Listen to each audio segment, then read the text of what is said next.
Sehr geehrte Damen und Herren, wir haben in unserer Auslandskulturarbeit im Jahr 2016 einen Schwerpunkt auf das Kulturjahr Österreich-Bosnien-Herzegowina gelegt.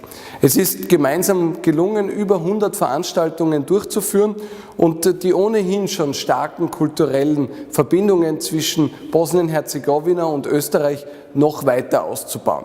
Ich darf mich ganz herzlich bei meinem Team im Ministerium bedanken für die gute Arbeit, die hier geleistet wurde und die es möglich gemacht hat, dieses Kulturjahr auch abzuwickeln.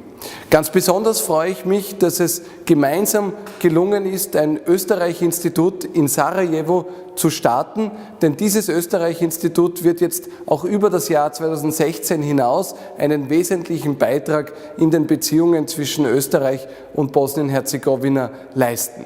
Ein Österreich-Institut ist auch eine weitere Verstärkung unserer ganzen Arbeit im Bereich der Auslandskultur und darauf freuen wir uns natürlich ganz besonders. Alles Gute für die zukünftige Arbeit und hoffentlich auf bald persönlich.